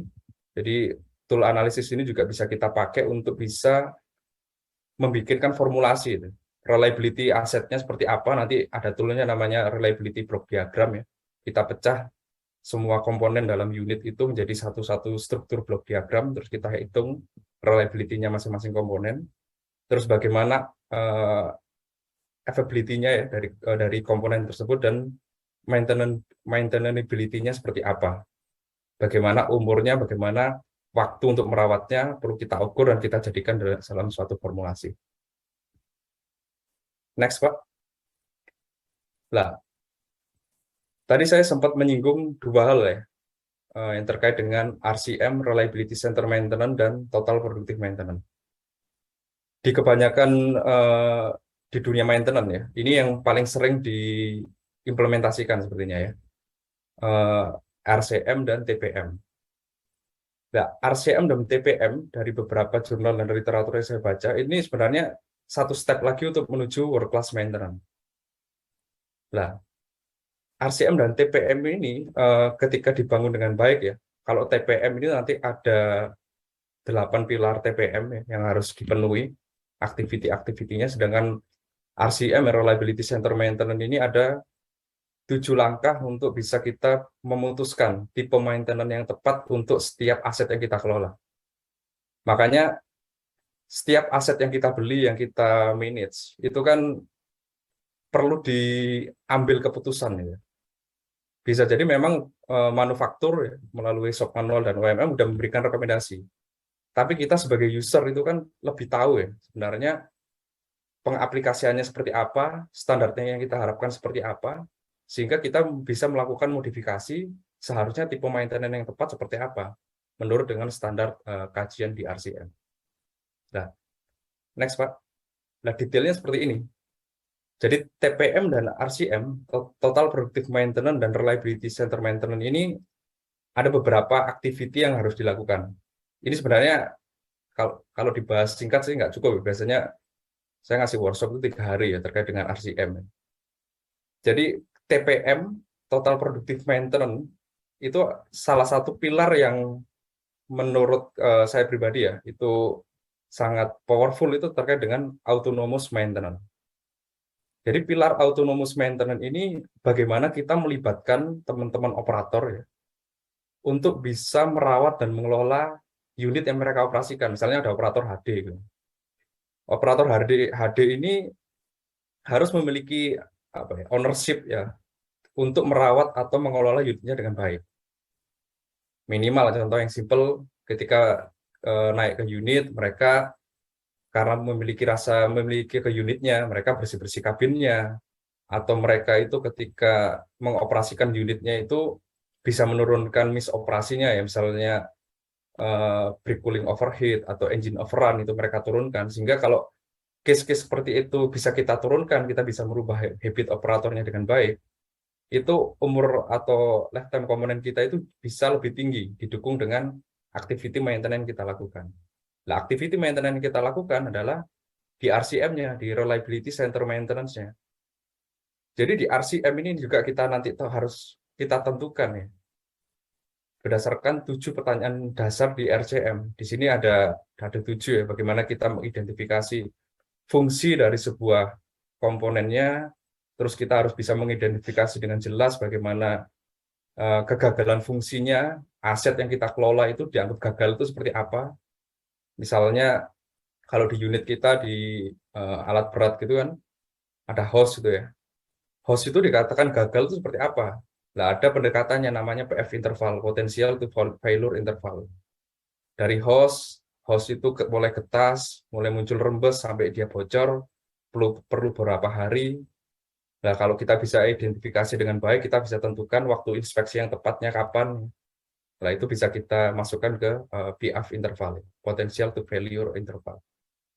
Nah, perlunya mengidentifikasi ini dengan secara jelas ya, secara clear, sehingga kita bisa tahu sebenarnya, tadi misalnya contoh host ini dikatakan gagal ini, failure causes-nya apa, root cause-nya apa ya, penyebab kegagalannya apa gitu. Terus dikatakan gagal ini berakibat ke apa itu. Sehingga ketika komponen ini bisa kita identifikasi dengan melakukan pendekatan RCM, nanti ada fault tree diagramnya. Kita bisa tentukan sebenarnya tipe maintenance yang tepat ini seperti apa host. Bisa jadi antara perusahaan tempat saya bekerja di Pama, mungkin di tempat teman-teman yang lain, misalnya di Pak Fai, di Adaro, atau di mining kontraktor yang lain, pengambilan keputusannya akan berbeda karena kita berangkat dari kondisi yang berbeda, enviro yang berbeda, pengoperasian yang berbeda, terus standar yang juga berbeda mungkin dari sisi fungsinya. Sehingga ketika kita memutuskan ya nanti di nomor 7 dan nomor 8 ya, prevention dan backup plan-nya, bisa jadi keputusan maintenance juga akan berbeda. Apakah dilakukan hard time, apakah dilakukan on condition, ataukah dilakukan condition monitoring. Nah, semua itu kita kalkulasi banyak faktornya nanti ya. Dari sisi cost-nya seperti apa, utilisasi manpower-nya berapa banyak, sehingga kita benar-benar bisa menentukan optimumnya itu yang mana gitu nanti. Jadi misalnya gini, simpelnya gini lah. Misalnya kita melihat satu host nih. Host ini apakah perlu kita HT atau cukup on condition gitu. Itu perlu kita putuskan. Jadi kita keputusannya berdasarkan kalau host ini kita inspeksi secara berkala, kita kan artinya butuh 1 orang untuk melakukan inspeksi. Nah, 1 orang ini grade berapa nih mekanik yang disuruh melakukan inspeksi? Berapa kali dalam setahun? Artinya akan muncul cost di situ. Nah, kalau kita lakukan inspeksi akan muncul cost sekian. Kalau kita melakukan hard time, ya, diganti nggak perlu dicek secara berkala. Kalau dilakukan hard time, setiap misalnya 2000 jam digantilah hostnya. Nanti kita harus lihat, host ini kalau diganti setiap 2000 jam, artinya setiap 2000 jam kita harus prepare spare part hostnya. Itu muncul cost berapa, utilisasi manpower-nya seperti apa, infrastruktur yang mendukung seperti apa, kita kalkulasi semua sehingga muncul maintenance yang tepat seperti ini nih, yang perlu kita lakukan. Nah, ini adalah 2 hal yang saya coba pelajari ya, RCM dan TPM di beberapa literatur ini mendukung ke world class maintenance. Jadi perlu kita identifikasi sebenarnya posisi kita itu sekarang di dunia maintenance seperti apa di tempat kita masing-masing. Next, Pak. Nah, sekarang tadi ya, saya sampaikan di awal. Dunia kayaknya sudah bergerak begitu cepat ya. Bahkan kemarin saya waktu di Jepang itu juga melihat sekarang ada istilah baru, Society 5.0 ya. Jadi bagaimana menciptakan budaya di mana orang-orangnya itu ikut menjadi bagian dari teknologi, terintegrasi dengan teknologi. Kalau saya lihat videonya di beberapa tempat itu, dari orang bangun tidur sampai tidur lagi, itu sudah integratif lah aktiviti kita. Dari kita pesan makanan, nanti makanannya itu oleh mesin itu akan direkomendasikan hari ini makan ini, terus dia akan merekomendasikan hari ini kalau kita menuju ke lokasi A harus pakai transportasi B misalnya. Nah, itu Society 5.0 itu udah mengarah ke sana. Bisa jadi nanti maintenance juga akan berkembang ke arah situ. Untuk saat ini dari beberapa literatur dan jurnal yang saya baca itu banyak istilah ya terkait dengan maintenance 4.0. Ada yang mengistilahkan smart maintenance, ada juga yang mengistilahkan maintenance 4.0, ada juga yang mengistilahkan digitalization maintenance. Tapi pada intinya sebenarnya hampir mirip-mirip sih kalau saya baca ya. Jadi maintenance 4.0 itu keterkaitan dengan bagaimana kita menutilisasi teknologi, entah itu IoT, entah itu cloud computing, ya, artificial intelligence AI, machine learning dan big data, sehingga kita bisa menghasilkan sebuah keputusan maintenance yang tepat gitu. Makanya tadi sempat dijelaskan oleh Pak Fai, prescriptive analytic. Sekarang arahnya sudah ke sana. Jadi bagaimana aset itu memberikan alat ke kita, bukan kita yang secara proaktif mengambil keputusan.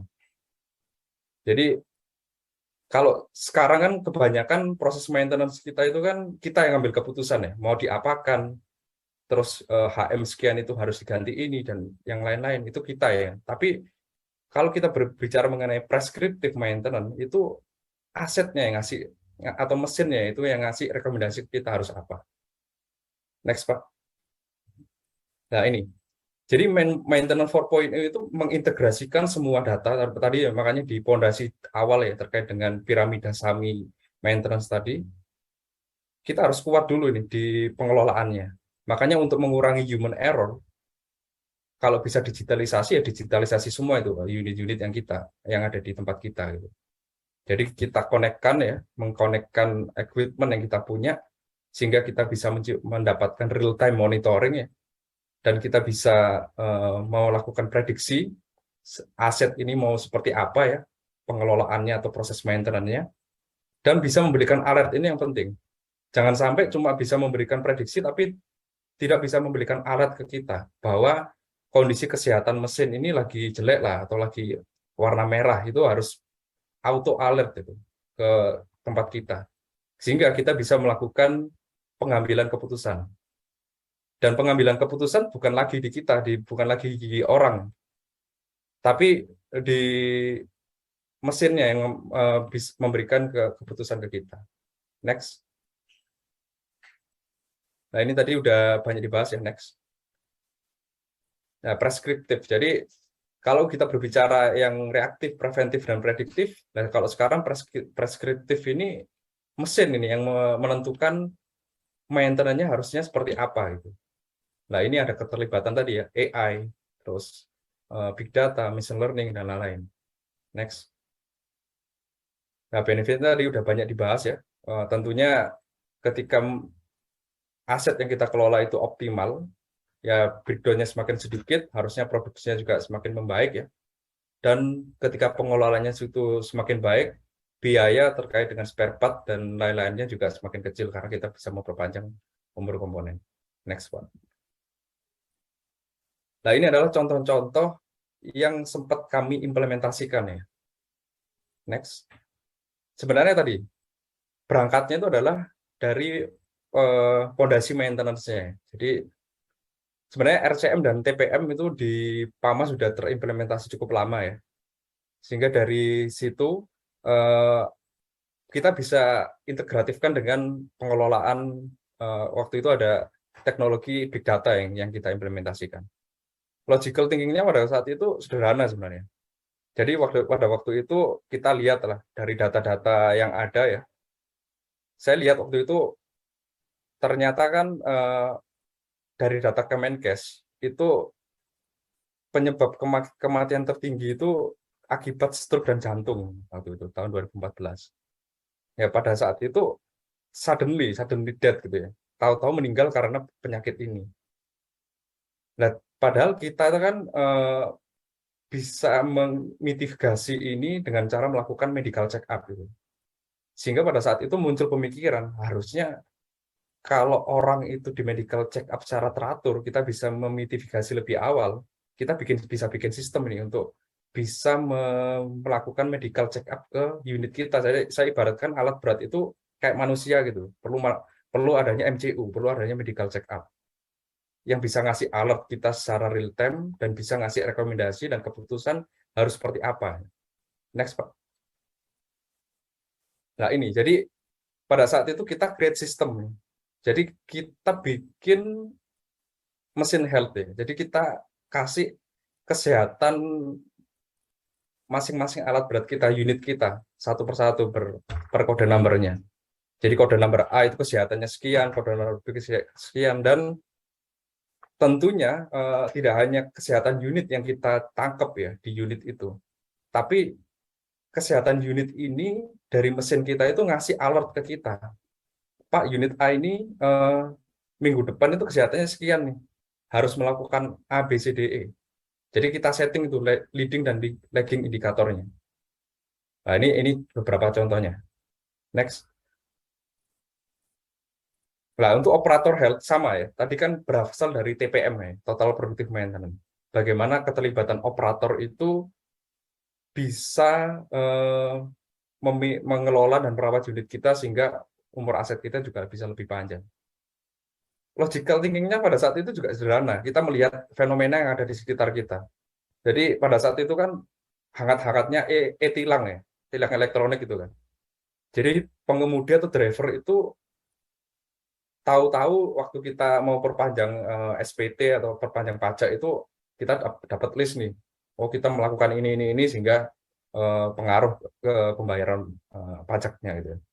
Atau mungkin pada saat itu juga dari driver Grab dan Gojek gitu ya. Kalau kita lihat kan mereka driver itu kan punya nilai kan, operator itu dinilai gitu ya, si drivernya.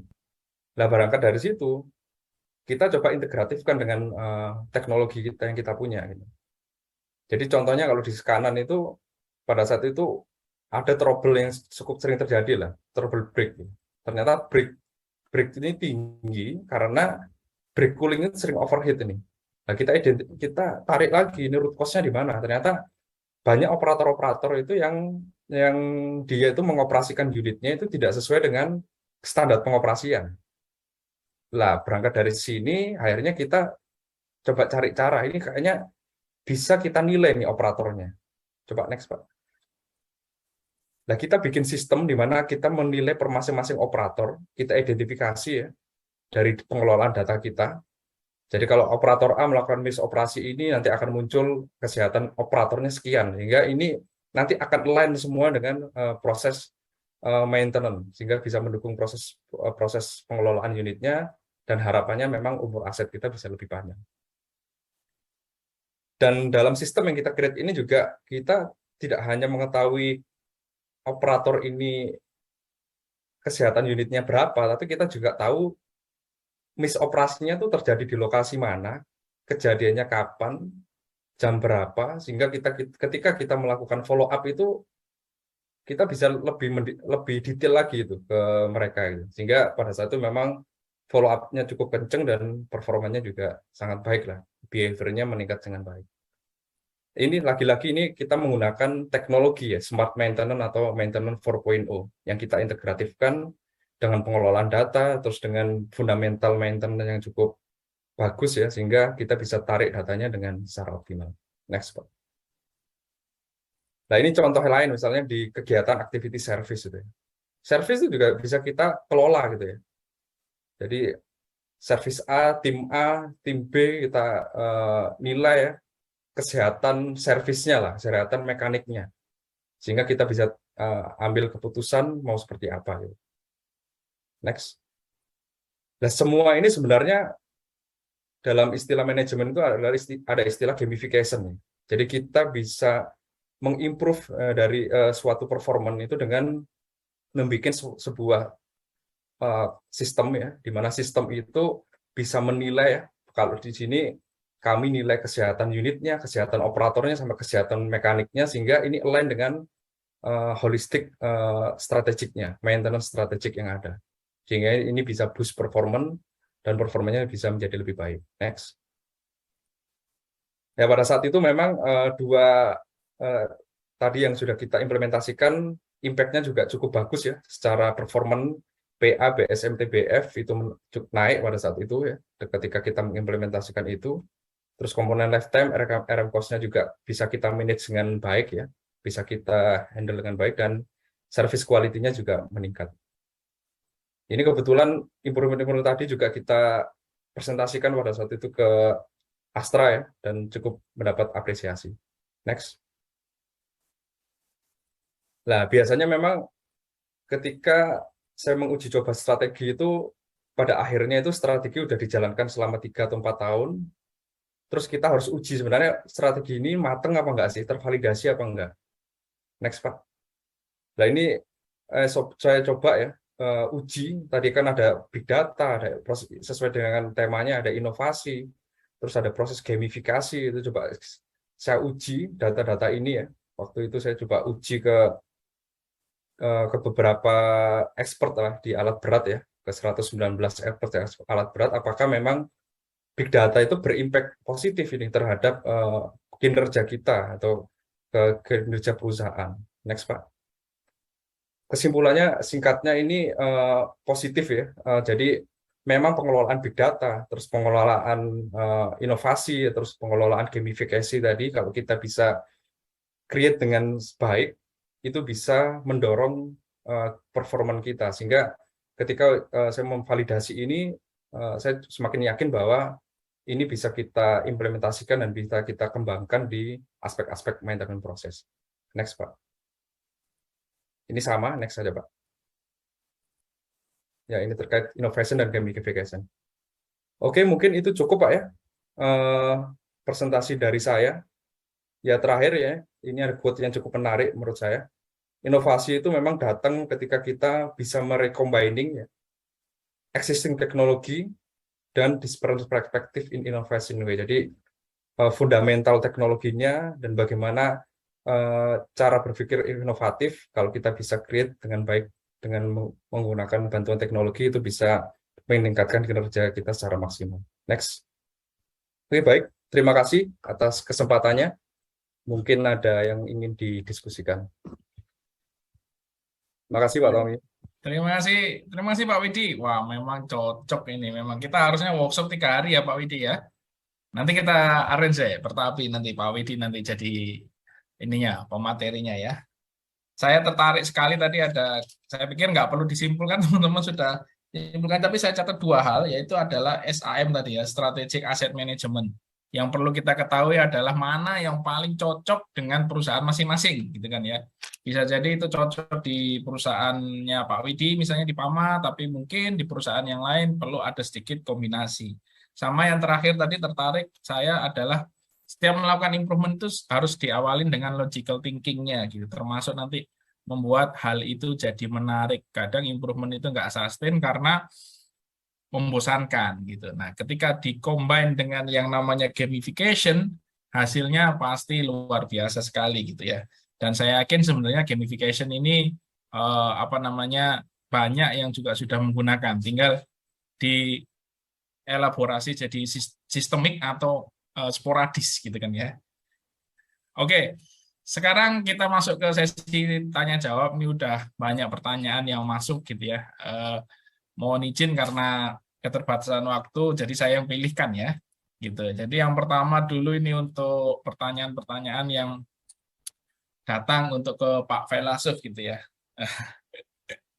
Saya nggak tahu, ini pertanyaan ini selalu muncul mengenai improvement kalau di perusahaan gede mah gampang gitu kan ya. Tapi kalau di perusahaan yang middle low misalnya ya, mungkin punya keterbatasan resource, modal gitu ya, dan juga capital mungkin. Nah, itu gimana sih caranya memformulasikan hal itu Pak Failasuf ya, termasuk cara survive gitu kan ya, terhadap bisnis proses maintenance itu biar sustain di perusahaan yang mungkin masih ada keterbatasan dari sisi resource. Monggo Pak Fai.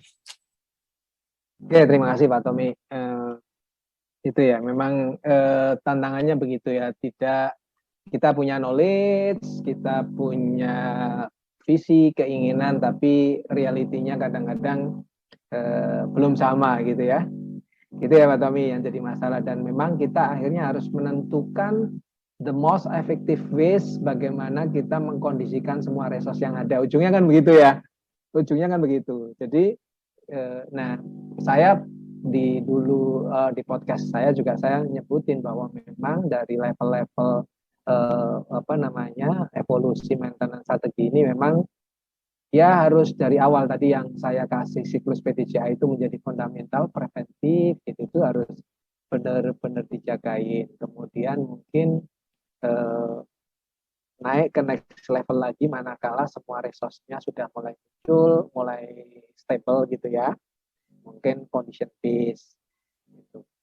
Kemudian setelah condition based baru mungkin kita mikirin predictive dan seterusnya gitu ya. Nah, memang arts-nya, seninya itu adalah bagaimana kita menata organisasi tadi ya, quantity, quality sama organisasi. Kalau saya sih berkeyakinan yang penting kita dan tim kita itu punya visi yang sama. Kalau bicara Seven Habit kan katanya start from the end gitu. Ya Pak Tommy ya?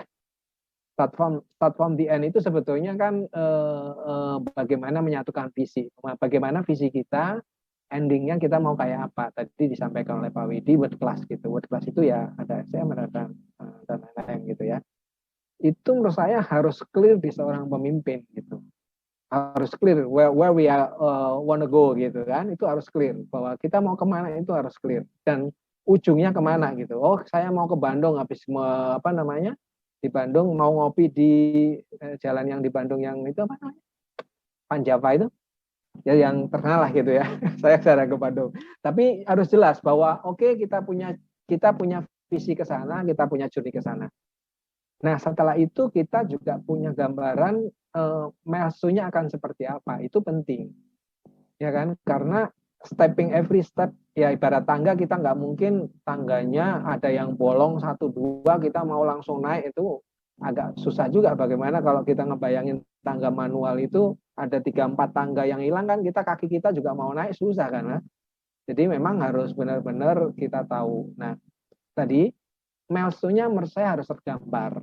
Nah tergambar dan harus hati-hati mengisi dari sisi managing the organization dalam hal quantity sama quality untuk mensupport strategi itu.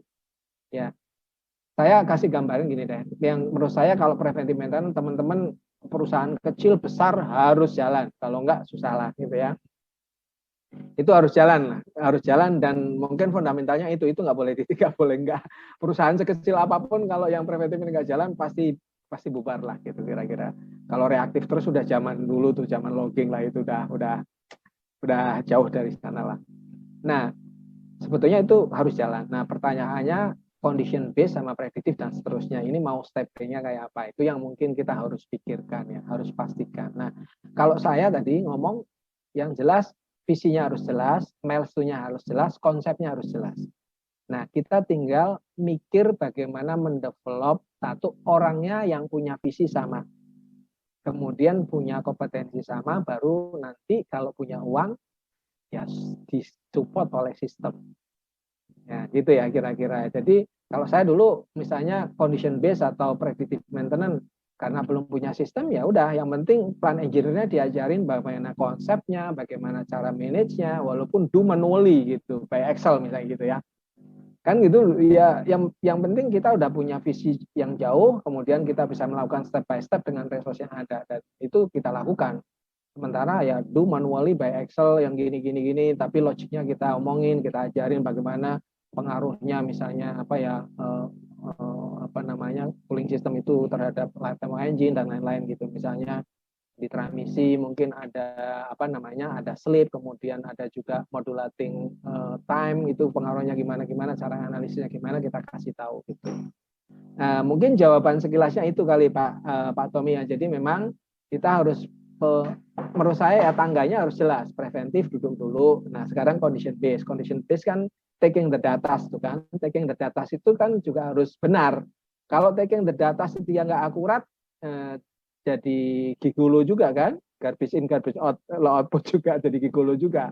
Jadi menurut saya harus benar, harus meyakinkan bahwa orang yang kita assign untuk ngambil data itu punya visi yang jauh, which is datanya harus benar dan nanti akan diuji dan dianalisis sehingga menghasilkan analisis yang benar, sehingga kita bisa memutuskan, kalau tadi bahasanya Pak Widi, memutuskan dengan benar gitu ya. Mungkin itu ya, cukup Oke, kali ya. siap. Siap Pak Fay ya. Jadi nggak ada istilahnya, kalau udah dunia maintenance nggak ada istilahnya perusahaan saya masih perusahaan kecil, jadi gini-gini aja, nggak ada ya. Jadi kalau maintenance itu selama punya alatnya ya maintenance harus dilakukan gitu ya. Tinggal nanti scale-nya mungkin Bapak-bapak dari manajemen, oh kita sampai sini sekarang dibiayai tapi stepping-nya jelas misalnya. Oke. Nanti mungkin tahun ini, tahun depan gimana, tahun next 3 years, next 5 years gitu kan. Betul, Penting betul, kita betul. punya milestone-nya dan time frame-nya jelas. Oke, saya Siap. pikir cukup Pak Tommy. Thank you Pak Fay, thank you. Sekarang saya geser ke Pak Widi nih. Banyak pertanyaan ini Pak Widi ya. Kalau yang dari Pak Saroni tadi jawabannya lakukan gamification ya. Kalau untuk ngajak operator peduli tadi udah di-mention sama Pak Widi, gamification gitu. Caranya gimana gamification-nya? Stay tune aja sama Pertapi, nanti kita undang Pak Widi lagi untuk eksploitasi yang bagian situ gitu. Nah, ini yang menarik, ini ada pertanyaan tadi, kalau unitnya masih dalam keadaan operasi oke lah ya kan. Pasti orang akan aware karena dia masih bisa menghasilkan duit gitu. Nah, cuman kalau pada saat itu sudah use gitu ya, ini pertanyaan dari Pak Yoga Budi Santosa gitu ya. Ketika gimana caranya supaya, ini mungkin maksudnya pada saat usianya sudah use gitu, itu nilai jualnya masih tinggi gitu ya Pak Widi ya. Gitu, dan bagaimana sebaiknya penanganan unit use ini sendiri ya. Apakah mau di-rebuild dan sebagainya. Mungkin bisa dijelasin secara best practice. Silakan Pak Widi. Oke, wah menarik nih ya pertanyaannya. Unit use. Kebetulan kemarin di Jepang juga kebanyakan lihatnya unit use saya, Pak. Ya, jadi kalau unit use dengan unit baru memang perlakuan maintenance-nya berbeda. Sehingga memang kami sendiri di sistem itu membedakan ya perlakuannya. Dan tentunya memang untuk unit use perlu ekstra activity ya. Entah seperti pengecekan, terus melakukan maintenance yang secara berkala, secara hati atau OC. Tapi pada prinsipnya unit use yang kita kelola itu perlu kita biasanya unit use itu kan kita kadang mengabaikan ya unit-unit yang memang umur depresiasinya itu memang sudah zero, tapi kan itu bisa kita optimalkan. Sehingga dengan kita menyamakan perlakuannya, activity maintenance-nya, terus seperti bagaimana melakukan HT dan OC-nya, itu harusnya bisa meningkatkan performanya. Tentunya satu tadi, penerapan teknologi. Jadi, kenapa di tempat kita mungkin semua itu bisa kita lihat dan kita bisa monitor dengan sangat cepat, karena ada alat-alat khusus ya untuk unit-unit yang misalnya kesehatan unitnya lagi di bawah, sehingga ketika kesehatan unitnya di bawah tadi dengan konsep gamification, dia menjadi bottom priority ya, yang perlu kita monitor, sehingga sebelum dia fail atau sebelum dia mengalami kegagalan, kita bisa melakukan proses maintenance itu bisa lebih cepat. Nah, dengan cara itu memang umur yang kita harapkan itu bisa kita perpanjang. Gitu sih, kurang lebih Pak Tommy. Oke, siap. Thank you Pak Widi. Memang saya dengar-dengar kalau di Jepang itu mereka sangat aware banget sama ini ya, orang-orang tua gitu kan ya. Jadi kalau belajar use ya belajar ke Jepang gitu. Cocok banget nih Pak Widi. Oke, lanjut lagi, balik lagi ke Pak Fay ini. Pak Fay, pertanyaannya agak spesifik terkait dengan improvement teknologi yang sudah diterapkan di PT Adaro Services di tempatnya Pak Fay ini, khususnya di bidang maintenance dan logistik. Lalu untuk predictive maintenance-nya bagaimana, dan menurut Pak Fay secara umum di predictive maintenance di seluruh perusahaan di Indonesia ini kira-kira hal yang pas untuk melakukan itu, staging-nya seperti apa Pak? Mungkin itu bisa di-sharing, Pak. Oke. Wah, berat ini. Berat ya. Pertanyaannya berat untuk dijawab. Ya, gini. Memang terus terang memang kita pun baru melangkah ke prediktif sebetulnya sudah cukup lama. Tapi memang tadi yang saya sampaikan banyak dikerjakan di luar dan secara manual yang disupport oleh IT, kemudian AI, artificial intelligence, kemudian nanti nyambung ke preskriptif itu masih on progress ya. Dan harapannya sih kita juga lagi-lagi ya, saya personally memang merasa bahwa kita nggak bisa lari dari dunia ini ya, bahwa memang arahnya harus ke sana gitu ya. Nggak gampang terus terang, karena beberapa kali project yang prediktif saja, belum preskriptif gitu, itu juga kalau kita ngandalin hanya orang IT, kemudian artificial intelligence yang kita minta untuk berbicara gitu ya, untuk menganalisa dan menjustifikasi atas angka-angka yang ada, kadang-kadang memang ada slip-slipnya gitu. Makanya tetap perlu, menurut saya perlu orang expert, orang experience yang bisa mengarahkan sehingga progresnya itu lebih efektif. Karena kalau enggak, mereka mencari-cari, yang pertama memang gini ya, tidak semua event prediktif ini kan kuncinya adalah data. Kadang-kadang data kita juga tidak semuanya lengkap, kemudian tidak semuanya akurat. Nah, ini yang agak kesulitannya steppingnya kan begitu ya. Memang selama kita belum bisa punya integrasi data, potensi-potensi seperti itu cukup besar. Sehingga memang basicnya ya, steppingnya yang pertama memang kita harus rapikan datanya ya. Tadi ngambilnya secara rutin, kemudian cara ngambilnya benar, kemudian dikumpulkan di tempat yang benar sehingga lengkap, baru prediktif dan preskriptif maintenance ini bisa mulai dijalankan dengan baik. Itu dan tidak gampang, terserang tidak gampang, karena ini ya terserang dunia agak barulah ya, mungkin 5 tahun terakhir ini atau 10 tahun terakhir ini mulai